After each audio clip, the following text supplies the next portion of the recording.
नमस्कार, मैं हूं शुभ मिश्रा और आप देख रहे हैं जोहार झारखंड। और चलिए बुलेटिन की शुरुआत करते हैं।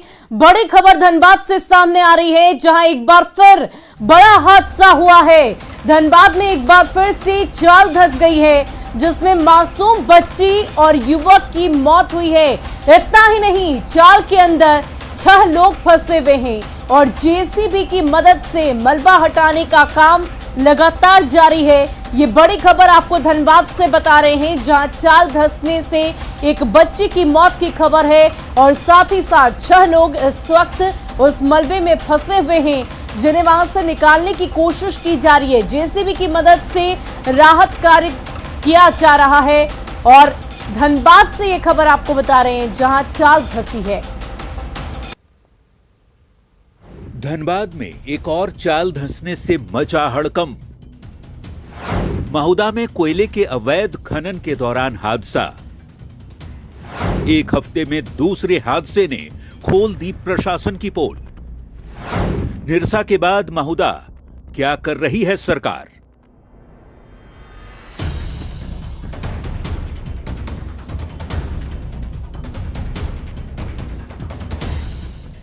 धनबाद जिला प्रशासन एक बार फिर सवालों के घेरे में है, क्योंकि हफ्ते भर के अंदर अवैध कोयला खनन के मामले में एक और चाल धंसने से बड़ा हादसा हो गया है। इस बार निरसा नहीं, जिले का महुदा थाना क्षेत्र में चाल धंसा है। हादसे में एक युवक और मासूम बच्ची दब गई। दोनों को आनन फानन में पुलिस ने स्थानीय लोगों की मदद से बाहर निकाला और अस्पताल में भर्ती कराया। बताया जाता है कि मलबे में 6 लोग अब भी दबे हैं। पुलिस जेसीबी से मलबे को हटाने में लगी है।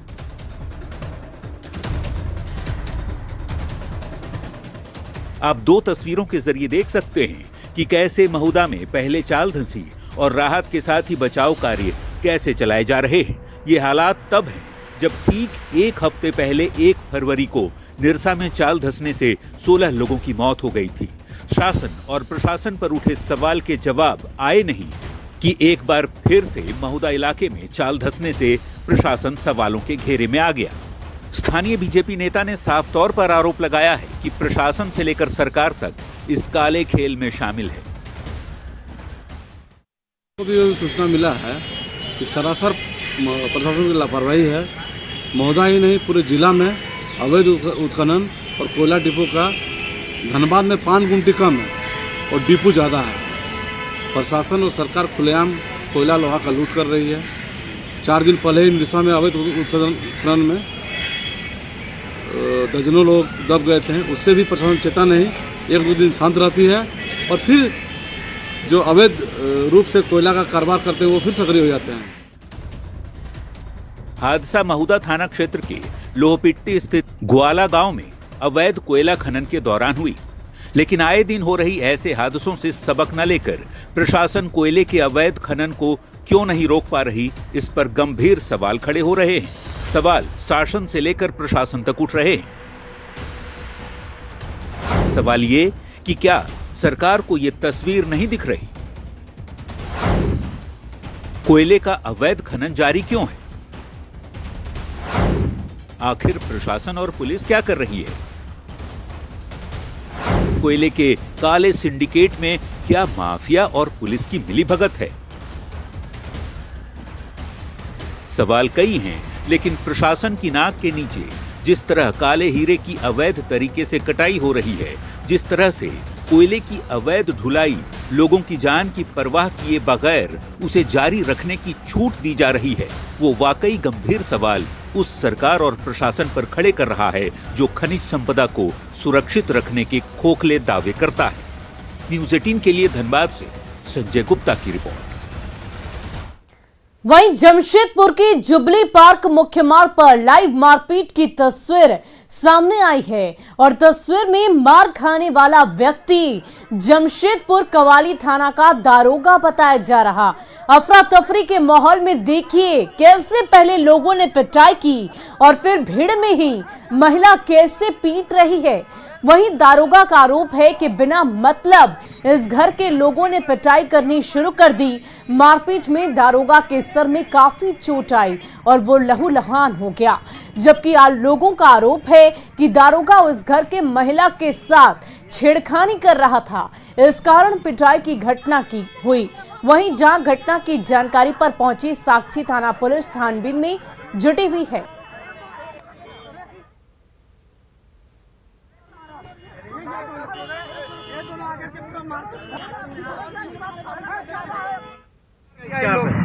हमारे थे गाड़ी आगे में 4 व्हीलर खड़ा करके, अरे आप तो छेड़े हैं।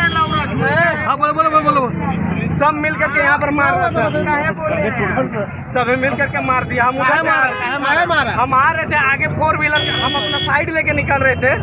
हम बोले साइड होने के लिए, तो उतर के गाली गलौज करके मारने लग गया। हम बोले काहे नहीं साइड कर रहे, तो इतने में उन लोग गाली गलौज करके मारने लगे। लड़की नहीं, झूठ बात है, हमारा साथ में दोस्त था, तो झूठ बोल रहा है। वहीं झारखंड के कांग्रेस विधायक आज दिल्ली में राहुल गांधी से मिले। राहुल गांधी के साथ मुलाकात में विधायकों ने जेएमएम सरकार की कार्यशैली पर सवाल खड़े किए। सरकार में कांग्रेस को नजरअंदाज करने से विधायकों ने नाराजगी जाहिर की। विधायकों ने बताया कि गठबंधन सरकार में कांग्रेस के नेताओं की नहीं चल रही है। मुलाकात में कॉमन मिनिमम प्रोग्राम पर चर्चा की गई। साथ ही प्रदेश स्तर जल्द कोऑर्डिनेशन कमेटी बनाने को लेकर बातचीत की गई। साथ ही साथ कांग्रेस कोटे के मंत्रियों के काम की भी समीक्षा की गई। जिनका काम सही नहीं होगा उन्हें बदला जाएगा। झारखंड में 17 फरवरी से कांग्रेस का चिंतन शिविर भी लगेगा। शिविर में पार्टी के बड़े नेता मौजूद रहेंगे। वहीं कांग्रेस मुख्यालय में प्रभारी अविनाश पांडे की अध्यक्षता में भी कांग्रेस विधायकों की बैठक की गई।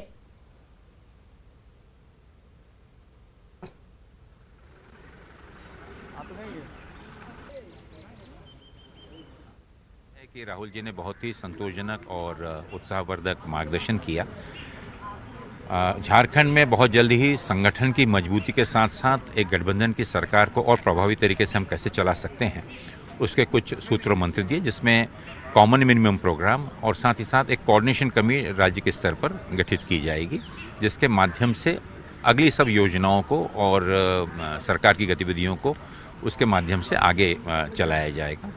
साथ ही साथ संगठन की मजबूती के लिए और अन्य समस्याओं और विषयों पर चर्चा करने के लिए 17, 18 और 19 फरवरी को झारखंड में एक चिंतन शिविर का आयोजन हम करने जा रहे हैं। निश्चित रूप से हम लोग गठबंधन की सरकार चला रहे हैं। संगठन कैसे मजबूत हो ताकि गठबंधन भी मजबूत हो और संगठन भी मजबूत हो, तो हम लोग लगातार काम कर रहे हैं और उन सारे विषयों की जानकारी आदरणीय राहुल गांधी जी को हम लोगों को देना था। लगातार विधायक कहते थे कि हमारी मुलाकात नहीं हो पाती है। आदरणीय राहुल गांधी जी ने जब बातें सुन ली है तो हम समझते हैं कहीं कोई दिक्कत की बात नहीं है। बहुत जल्द सभी के समस्याओं का भी समाधान होगा, सभी की बात सुनी जाएगी। राहुल जी का संभव, उन्होंने कहा कि आप अपने संगठन को मजबूत कीजिए।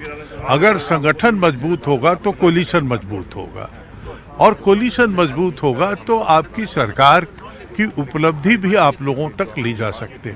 राहुल जी ने बोला है कि हर हालत में हो संगठन को मजबूत करना है। जो भी कमी बेची है उसे मेहनत करके उसको दूर करने की जरूरत है, और इसी पैटर्न में आप लोगों को काम करना भी है और अपने वर्करों को भी तरजीह देना है जाके।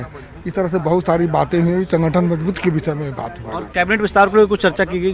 कैबिनेट के विस्तार को लेकर, मंत्रिमंडल विस्तार को लेकर कुछ उसके बारे में अभी नहीं, केवल एक ही चीज के बारे में चर्चा हुई है, संगठन मजबूती के लिए जाके।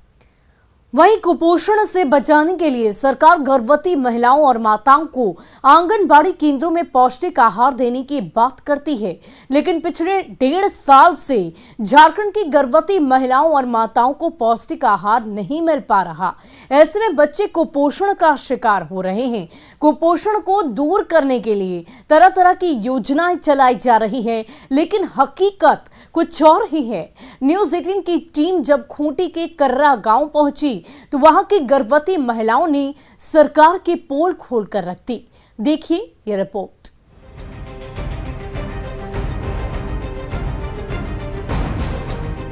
झारखंड की हेमंत सरकार अपनी योजनाओं को लेकर बड़े बड़े दावे करती है। सरकार खूब अपनी पीठ थपथपाती है, लेकिन खूंटी के कर्रा की हकीकत जानकर आप चौंक जाएंगे। कर्रा की रहने वाली गर्भवती महिलाओं का कहना है कि पिछले 2 साल में केवल एक ही बार उन्हें पौष्टिक आहार का लाभ मिल सका है, जबकि हर महीने उन्हें पौष्टिक आहार मिलना चाहिए। यही नहीं, महिलाओं ने आगे बताया कि उन्हें सड़े आलू दिए जाते हैं, लेकिन इसकी शिकायत भी आखिर किसके पास करें। मतलब हम लोग को जो सरकार की तरफ से योजना नहीं मिलता है और इसी के वजह से हम लोग का शरीर में कुछ विटामिन नहीं मिलता है, तो बच्चा को कुपोषण हो जाता है, फिर माँ को भी दिक्कत होता है। ऐसे में नहीं, हम लोग को अभी तक कुछ नहीं मिला है। 5 महीने हो गया मेरा, लेकिन अभी तक कुछ नहीं मिला है। ऐसे में सरकार को ध्यान देना चाहिए और गांव तक जो भी मतलब पौष्टिक आहार पहुंचता है उसको गांव तक पहुंचना चाहिए। हर महिला हर घर में मिलना चाहिए। हाँ, एक बार आप वो लोग बुलाए थे, हम गए थे, हमें से चावल और आलू और दाल केवल मिला था। कब मिला था ये? उनसे 5 महीना हुआ था, उस समय मिला था एक ही बार। 5 महीने पहले मिला था ये? हाँ, एक ही बार। वो बता रही थी कि जो आलू जो समय मिला था, सड़ा हुआ आलू मिला था। हाँ। ऐसा भी था कुछ। राशन पहुंचाती, पौष्टिक आहार पहुंचाती। कभी आंगनबाड़ी केंद्र की कोई भी महिला आपके पास आई है बोलने के लिए? नहीं, कभी नहीं आई। आपके गांव में आंगनबाड़ी केंद्र की होगी, कर्मचारी होगी पर नहीं आई। उन्होंने कभी आपको इस बारे में जानकारी नहीं दी? रजिस्ट्रेशन 7वां महीना चल रहा है जी। अभी तक कुछ नहीं मिला? नहीं मिला है। तब 7 महीने हो गए हैं, कोई पौष्टिक आहार नहीं मिला। ऐसे में क्या लग रहा है, कमजोरी होती है? कमजोरी तो महसूस होता है। हाँ। आंगनबाड़ी केंद्र में काम कर रही महिला का साफ कहना है कि JSLPS और विभाग की खींचतान में आंगनबाड़ी केंद्रों तक पोषाहार नहीं पहुंच पा रहा है। तो JSPLS के ब्लॉक प्रोग्राम मैनेजर का कहना है कि सरकार की तरफ से अभी तक पैसों का भुगतान नहीं हो पाया है। अगस्त 2021 से ही टेक होम राशन का काम रुका हुआ है। ऊपर से हमको राशन नहीं मिलता है। कहाँ से ऊपर से? JSLPS से। उन्हें राशन नहीं पहुंचा रहे हैं। जब से लॉकडाउन हुआ है तब से ये अनुभव रहा है कि लगातार जो हमारी दीदियां जो THR राशन में जो भी इन्वेस्ट करती है, उनको जी भुगतान प्रक्रिया जो समय पे होनी चाहिए वो चीज नहीं हो रही है। जब भी कोई गर्भवती महिला को अगर संपुष्ट आहार ना मिले तो सबसे पहले वो अनेमिक हो जाएगी और अनेमिक होने के साथ में उनका बच्चा जो कैरी कर रही है वो बच्चा भी कमज़ोर हो जाएगा और जब कमज़ोर हो जाएगा तो डिलीवरी में भी दिक्कत होगा और डिलीवरी के बाद भी बच्चा में चांसेज रहेगा कि वो सरवाइव ना करे। गांव की महिलाओं की हालत और JSLPS के अधिकारी के इस बयान को सुनने के बाद ये बात तो बिल्कुल साफ है कि सरकार इस विषय को लेकर बिल्कुल गंभीर नहीं है। कोरोना की तीसरी लहर बच्चों के लिए काफी खतरनाक बताई जा रही है। बच्चों को इस तीसरी लहर से बचाना है। बड़ा सवाल है कि जब बच्चों, गर्भवती महिलाओं और माताओं को पोषाहार ही नहीं मिले तो भला वे बीमारी से लड़ेंगे कैसे? रांची संवाददाता कोमल बहल की रिपोर्ट। वहीं सरायकेला जिले के आदित्यपुर थाना पुलिस ने बीते 6 जनवरी को आशियाना रेड जिले के पीछे गैंगवार की घटना मामले में पीना गोप नामक अपराधी को गिरफ्तार कर न्यायिक हिरासत में भेज दिया है। पुलिस ने अपराधी के पास से एक और देसी कट्टा और 2 जिंदा कारतूस बरामद किया। पीना गोप का पूर्व में भी आपराधिक इतिहास रहा है और साल 2016 में हत्या के आरोप में वो जेल जा चुका है। बता दें कि रेड चिली के पास हुई मारपीट में सुजय नंदी हत्याकांड में जेल जा चुके आशीष दीप की बेरहमी से पिटाई के बाद अपराधियों ने माझी टोला के समीप चांदनी चौक समीप फेंक दिया था। कुल मिलाकर इस घटना को गैंगवार के रूप में देखा जा रहा है। आदित्यपुर थाना पुलिस पदाधिकारी पेट्रोलिंग के दौरान एक आदमी को पकड़ा गया है जो PCR वैन को देख के भाग रहा था। उसके पास से एक देसी कट्टा और 2 गोली मिला है, जिसे गिरफ्तार कर हम लोग जेल भेजे हैं। उसने एक परसों एक घटना हुई थी, मारपीट की घटना, जिसमें एक व्यक्ति आशीष दीप नामक व्यक्ति जख्मी हुआ था।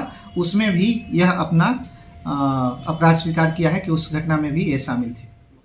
और देखिए बड़ी खबर आपको गिरिडीह से बता रहे हैं, जहां तीसरी में माइका के अवैध खनन के दौरान चाल धंसने से 12 साल की लड़की की मौत हुई। घटना के बाद इलाके में दहशत का माहौल है। घटना स्थल का जायजा लेने के लिए थाना प्रभारी और CO पहुंचे हैं। बताया जा रहा है कि 12 वर्षीय कविता कुमारी पिता विनोद यादव हर रोज की तरह आज भी अपनी सहेलियों के साथ मायका चुनने खदान गई थी, लेकिन उन्हें क्या पता था कि आज का दिन उनके लिए आखिरी होगा, क्योंकि खंते में प्रवेश करते ही अचानक मिट्टी धंस गई और दबकर उनकी वहीं पर मौत हो गई। आपको बता दें कि गिरिडीह जिले में इन दिनों मायका का अवैध खनन धड़ल्ले से जारी है और मायका माफियाओं की चांदी हो रही है। सूचना प्राप्त हुआ था कि यहाँ पर कोई बच्ची का जो है वो दबने से चोटिल हुई थी और तीसरी अस्पताल में गया था, उसके बाद उसको रेफर किया गया था। सूचना प्राप्त होने के बाद जो हम लोग यहाँ पे घटनास्थल पर आए थे। अभी तो हम लोगों को पीड़ित परिवार से मिलेंगे, उसके बाद उससे बात करेंगे, फिर उसके बाद जो भी उसका आवेदन होगा उसको अग्रतर कार्रवाई की जाएगी, विधि सम्मत जो भी होगा। यहाँ संज्ञान लोगों के द्वारा बताया गया कि एक घटना घटी है, ये यहाँ पर मिट्टी से कोई दब के मरा है, उसी का जानकारी लेने के लिए हम लोग यहाँ आए हैं। पता चला कि आज ये देखने में आ रहा है कि ये इतनी बड़ी गड्ढा है और ये ज़मीन फॉरेस्ट का है ना, तो ये जांच का विषय है, उसमें देखा जाएगा कब से हो रहा है, क्या है। मैंने खुद यानी कि उसके सिर के ऊपर से 2 फीट मिट्टी था जो हम लोगों ने हटवाया, बाकी तो कुछ बच्चे पहले हटा चुका था उसको। मिट्टी को हम सामने से रख करके हटवाया। कितने बच्चे लोग आए होगी यहाँ पे ढोरा चुनने के लिए? 3 वो थी उस समय। 3 थे। एक का देहांत हुआ है? एक का देहांत, दोनों बगल में थे, उन्होंने मिट्टी का प्रभाव कोई नहीं पड़ा, एक ही बच्चे दबी थे। अच्छा, तो आप लोग को जानकारी कैसे मिली? तो गाँव में से हल्ला होगी, बच्ची थी तो भागेगी उधर से, तो पता चले कैसे ऐसे बच्ची और दबी है। गिरिडीह जिले में कोयले और पत्थर के बाद अब मायका यानी अभ्रक की लूट मची हुई है। मायका के अवैध उत्खनन से लगातार मायका माफिया फल फूल रहे हैं। इस वक्त मैं मौजूद हूं तीसरी प्रखंड के अंतर्गत आने वाले पालमों में, जहां पर एक बच्ची, महज 12 वर्ष की बच्ची ढिबरा चोर चुनने के दौरान जिसकी खंते में दबकर मौत हो गई है और यह खबर आग की तरह फैल रही है। आपको मैं तस्वीरों के माध्यम से मैं दिखाना चाहूँगा कि यहाँ पे क्या स्थिति बनी हुई है। आप देखिए कि ये जगह है, कितना भयानक जगह है कि आप देखिए ये खदान है चारों तरफ 200 फीट के नीचे, और इसके नीचे एक कुआं बना हुआ है। आप देख सकते हैं यहाँ पे अंधेला है, यहाँ पे एक कुआं बना हुआ है और यहीं से मायका का उत्खनन होता है। गरीब बच्चे बच्चियां यहाँ पे आते हैं, जिसको रोजाना 150 से 200 रुपए मिलता है और जान को अपनी जोखिम में रखकर यहाँ से मायका निकालते हैं, अभ्रक चुनते हैं और चुन करके मायका माफिया को ले जाकर के देते हैं महज 7 से 8 रुपए प्रति किलो, और इस तरह अपनी कभी कभी जान भी देते हैं। और इसी का नतीजा है, आपको और भी तस्वीरों के माध्यम से मैं दिखाना चाहूँगा कि इसी का नतीजा है कि एक बच्ची जिसका नाम कविता कुमारी बताया जा रहा है, जिसकी उम्र 12 वर्ष है, परिवार वाले आए और परिवार वाले आने के बाद उसे अस्पताल ले जाया गया, जहां पे उसे पहले ही मृत घोषित कर दिया जा चुका था। तो आप समझिए कि क्या परिस्थिति जिले में बनी हुई है कि गरीब बच्चे बच्चियां अपनी जान जोखिम में रख करके वो मायका यानी ढिबरा चुन रहे हैं। जिस उम्र में उसे पढ़ने लिखने चाहिए वो अपना कलम कॉपी छोड़कर वो ढिबरा चुन रहे हैं। और आप समझिए कि अभी भी किसी भी प्रकार की किसी भी कारोबारी के खिलाफ कार्रवाई नहीं हुई है। अब क्या पता कि जिस बच्ची की देहांत हुई है उन्हें मुआवजा भी मिलेगा या नहीं। गिरिडीह से न्यूज़ 18 के लिए मैं एजाज अहमद। और फिलहाल के लिए इस बुलेटिन में इतना ही। मुझे दीजिए इजाजत। आप बने रहे न्यूज़ 18 बिहार झारखंड के साथ।